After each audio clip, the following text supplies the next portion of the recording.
Welcome to Ayurvedic Pathshala. If you like the videos, hit like and subscribe and keep watching. Welcome everyone. आज मैं बात करूंगी आपके साथ कामला और नवजात शिशु कामला के बारे में, जिसको हम मॉडर्न साइंस में कहते हैं जॉन्डिस, और नवजात शिशु कामला is also known as neonatal jaundice. So आज हम देखेंगे उसका आयुर्वेदिक पर्सपेक्टिव, व्हाट आर आचार्य सेड अबाउट कामला एंड नवजात शिशु कामला. आज हम उसके बारे में डिस्कस करेंगे. कामला का जो वर्णन है वो आयुर्वेद में बहुत ही विस्तार से किया गया है, चाहे हमारी बृहत्त्रयी हो चाहे हमारी लघुत्रयी हो, सब में कामला को बहुत ही अच्छे से इलेबोरेट किया गया है. तो ऐसा नहीं है कि हमें कामला का वर्णन इजीली नहीं मिलता, बहुत अच्छे से मिलता है. लेकिन अगर हम नवजात शिशु कामला की बात करें तो नवजात शिशु कामला का वर्णन किसी भी संहिता में प्रॉपरली नहीं आया है. यहाँ तक कि जब हम काश्यप संहिता पढ़ते हैं तो वहां पर भी कामला का इंडिविजुअली कहीं भी वर्णन नहीं मिलता. जहाँ मिलता है वहाँ एक सिंगल श्लोक आया है या फिर किसी और डिजीज के अंडर कामला का वर्णन आया है.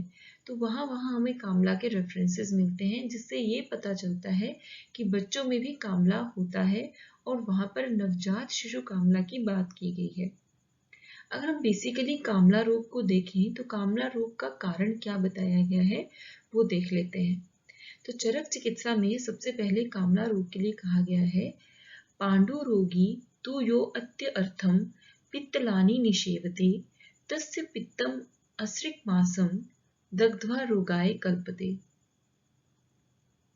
दैट इज, अगर पांडु का रोगी मीन्स ऐसा पेशेंट जिसको पहले से ही पांडु रोग है, दैट इज अनीमिया है, वो अगर अत्यर्थ पित्तलानि निषेवते अति मात्रा में पित्तज द्रव्यों का सेवन करता है, तो उसका जो बढ़ा हुआ पित्त है, तस्य पित्तम, वो जो बढ़ा हुआ पित्त है वो असृक और मांस को, दैट इज रक्त और मांस को दग्ध कर देता है, उनको जला दे देता है, या फिर हम कह सकते हैं कि उनको नष्ट कर देता है, जिससे कि रोग उत्पन्न होता है, जिसे कहते हैं कामला रोग.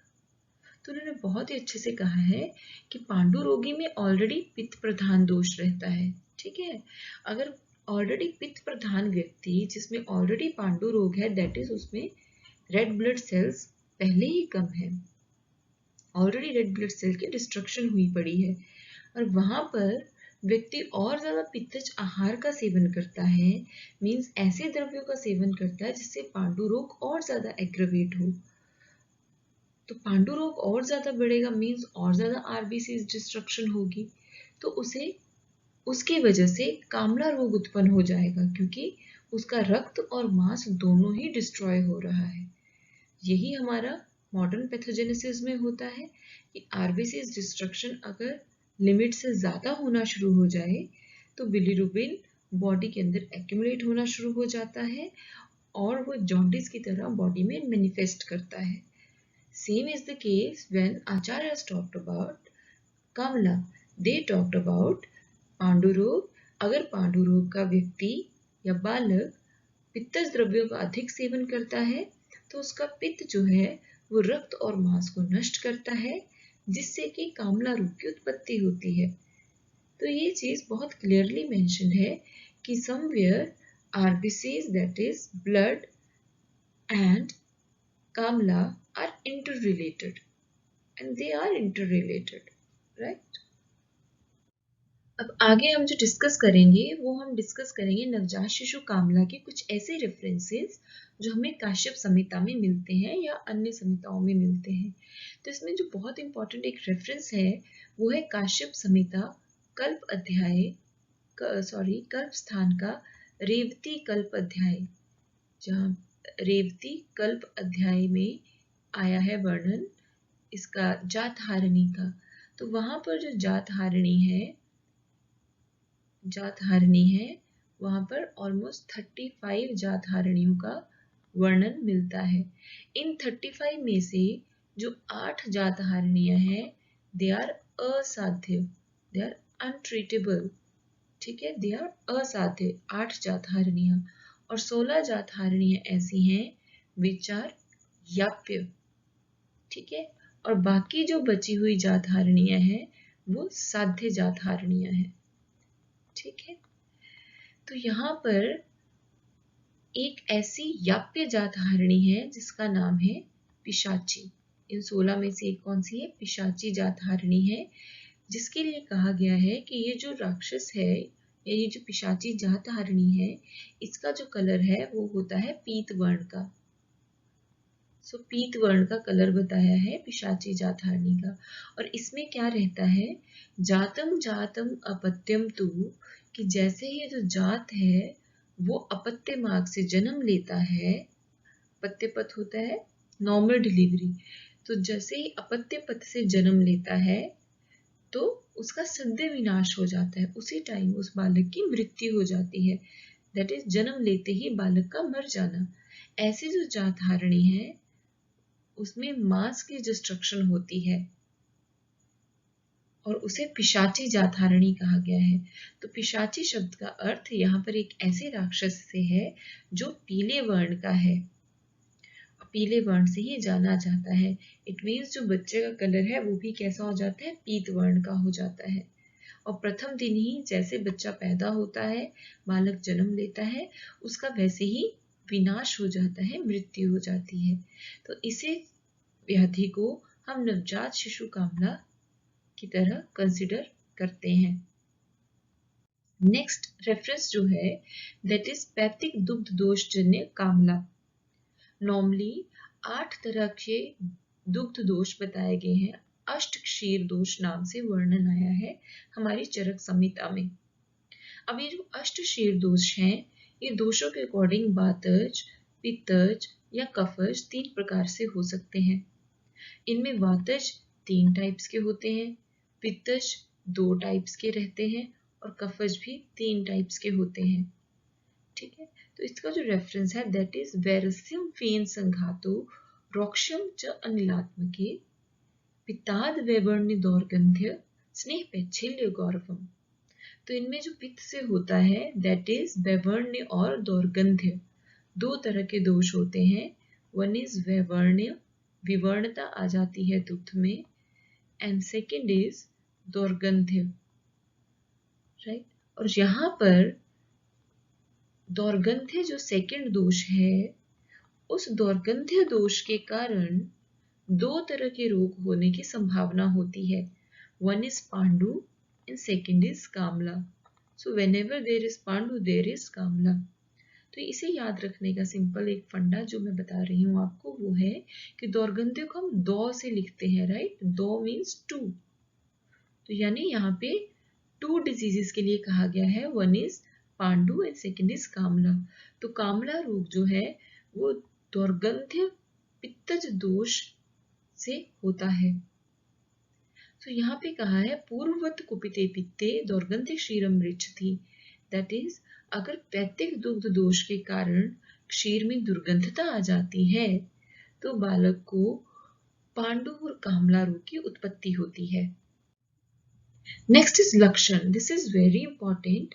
काश्यप ने अपने 25th चैप्टर दैट इज वेदना अध्याय में डिजीजेस के लक्षणों के बारे में बताया है, 25th चैप्टर में, जिसको कहा है वेदना अध्याय। अब क्योंकि बालक जो है वो अपनी कंप्लेन बोल नहीं सकते, राइट, तो they need to examined by the physician.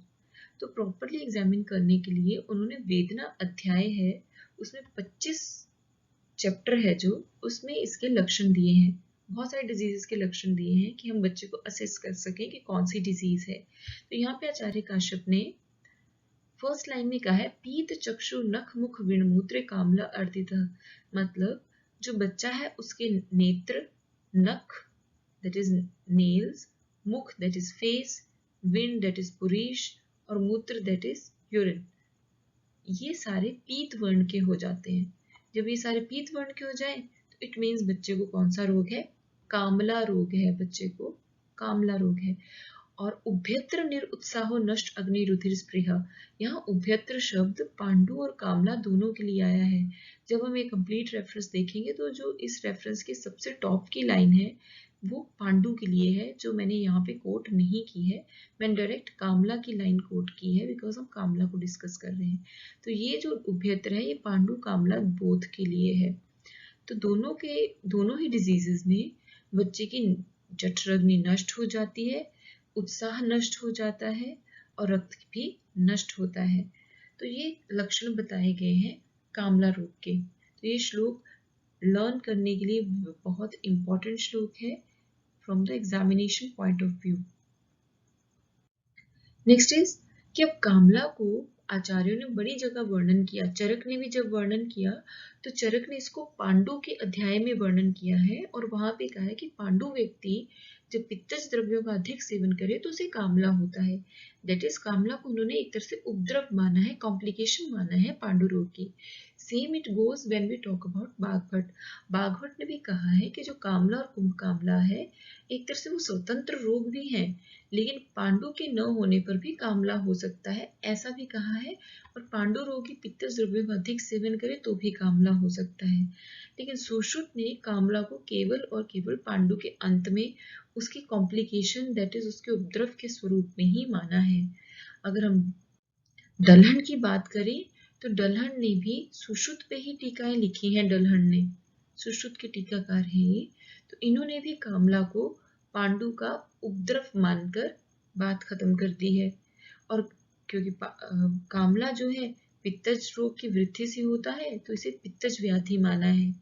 लेकिन जो हारित है उन्होंने कामला को एक स्वतंत्र दैट इज एक इंडिपेंडेंट डिजीज की तरह एक्सप्लेन किया है कि बिना पांडु के भी हो सकती है। Talking about its clinical features, these are very important and given by Charak Chikitsa in 16th chapter, that is Pandu चिकित्सा अध्याय। वहां पर उन्होंने बहुत अच्छे से एक्सप्लेन किया है इसके फीचर्स। दैट इज हरिद्र नेत्र, नेत्र हरित येलो कलर के हो जाते हैं, हरिद्र हल्दी के समान हो जाते हैं, पीले। हरिद्र त्वक नख आनना, स्किन, नख और फेस ये भी हरिद्र वर्ण के दैट इज पीत वर्ण के हो जाते हैं। रक्तपीत शकृत मूत्रो, पुरीश और मूत्र भी पीत वर्ण का हो जाता है। भीक वर्णो हतीन्द्रिय, वेरी इंपॉर्टेंट, भीक वर्ण, भीक वर्ण मीन्स मेंढक के वर्ण का हो जाता है व्यक्ति। अब ये कौन से मेंढक, जो मेंढक येलो कलर के होते हैं उन मेंढक का रेफरेंस लेकर ये कहा गया है कि व्यक्ति जो है वो मेंढक के वर्ण का हो जाता है, भेक वर्ण। हत इंद्रियां, अब क्योंकि कामला रोग ज्यादा हो जाता है तो उसकी सेंसेस भी प्रॉपरली काम नहीं करती, नष्ट हो जाती हैं, उसे बॉडी में दाव होता है। जैसे कामला के रोगी को बर्निंग सेंसेशन होती है, इचिंग होती है, वो लक्षण आता है। अविपाक, इंडाइजेशन हो जाती है, वीकनेस आती है, सदन अरुचि, कर्षित, भूख नहीं लगती, ये सारे लक्षण होते हैं। और लास्ट लाइन में इन्होंने बहुत इंपॉर्टेंट चीज कही है, दैट इज कामला बहुपित्तेशा को शाखा आश्रयमता। दैट इज कामला दो तरह से हो सकता है, पित्त रोग के बढ़ने से ये कोष्ठ आश्रित भी हो सकता है और शाखा आश्रित भी हो सकता है। दैट इज ये नॉन ऑब्स्ट्रक्टिव भी हो सकता है और ऑब्स्ट्रक्टिव जॉन्डिस भी हो सकता है, जो कि हम जनरली पढ़ते हैं। Okay, then is talking about its चिकित्सा। अब चिकित्सा के बारे में बात कर लेते हैं। बालकों में चिकित्सा के बारे में कोई ज़्यादा रेफरेंसेस नहीं मिलते हैं, लेकिन जब हम बात करें चिकित्सा की तो अब कामला रोग हुआ है तो चिकित्सा तो करनी ही है। जो नवजात शिशु कामला है उसमें बच्चे को सूर्य की किरणों में रखने को कहा गया है। सुबह की जो सूर्य की किरणें हैं वो उनमें रखने को कहा गया है। हमारी जो आजकल फोटोथेरेपी है that is also derive from that concept only. जो वेवलेंथ उस टाइम सूर्य की किरणों में होती है उसी वेवलेंथ की लाइट को बच्चों पे गिराया जाता है इन फोटोथेरेपी, तो उसके लिए कहा है। और चरक ने नॉर्मली कामला रोग में कहा है संशोध्यो मृदुभिस्तिक्ते कामलितु विरेचने। अब कामला जो है वो पित्तज व्याधि है तो वहां पे विरेचन चिकित्सा को महत्वता दी गई है और कहा गया है कि मृदु विरेचन देना है तिक्त द्रव्यों से ताकि पित्त को नष्ट कर सके। घृत योग यूज करने को कहा है। प्रैक्टिकली घृत योग बहुत कम यूज होते हैं प्रैक्टिकली जब हम पेशेंट को देते हैं, लेकिन फिर भी घृत योगों का वर्णन हमारे टेक्स्ट में आया है तो हमें पढ़ना जरूरी है। तो कौन सी रेफरेंसेस है, जैसे पंचगव्य घृत, महातिक्त घृत, कल्याणक घृत, इन सभी घृतों का सेवन कामला और पांडु रोग के व्यक्तियों में किया जा सकता है। देन कुछ ऐसे रेफरेंसेस हैं, घृत फॉर्मेशंस बताए हैं कि 5 पल दारू हरिद्रा आपके क्वाथ में काले रंग के चंदन को मिलाकर उसे एक प्रस्त भैंस के घृत में पकाकर कामला रोगी को दिया जा सकता है। और जब ये पूरे घृत देकर बालक का प्रॉपरली, या जिस भी पर्सन को कामला रोग है उसका प्रॉपरली जब स्नेहन हो जाए, तो स्नेहन होने के पश्चात बालक को गौमूत्र और या फिर गौमूत्र को दूध में मिलाना है, या फिर सिंपल दूध से आप बालक को विरेचन करवा सकते हैं या उस व्यक्ति को विरेचन करवा सकते हैं। ये सारे रेफरेंसेस चरक चिकित्सा के हैं। वहाँ पे जितने भी योग बताए गए हैं, वहाँ पर प्रातःकालिक योग भी दिया गया है कि बच्चों को जो भी पर्सन जिसको कामना है उसे सुबह त्रिफला चूर्ण खाली पेट देना चाहिए। ऐसे कुछ ऐसे रेफरेंसेस हैं जो दिए जा सकते हैं। सौंठ, मिर्च, पिपली और बिल्व पत्र का कल्क बनाकर विदारी कंद के स्वरस के साथ या आंवला के स्वरस के साथ कामला के रोगी को दिया जा सकता है। सफेद निशोद से त्रिफला क्वाथ देने को कहा है ताकि उससे बालक को विरेचन भी हो सके। तो इस तरह से बहुत से योग दिए हैं जो कि सिद्धांत को फॉलो करते हुए दिए जाते हैं। कुछ योग जैसे त्रिफला का स्वरस, गुरुचि स्वरस, दारू हरिद्रा स्वरस और नीम पत्र स्वरस, इन सभी को बिना गर्म किए हुए मधु मिलाकर कामला रोगी को पिलाने के लिए कहा है। ये प्रातःकालिक योग हैं। या फिर स्वर्णक्षीरी, कृष्ण निशोध, देवदारू और सौंठ, इन सबको समान भाग लेकर 8 पल गोमूत्र में कल्क बनाकर फिर सेवन करने के लिए कहा है। या तो हम इसका कल्क बना सकते हैं, या हम इसका क्वाथ फॉर्म में भी यूज कर सकते हैं, या फिर हम इसको क्षीर पाक करके भी पांडुर कामला के रोगी को पीने के लिए दे सकते हैं।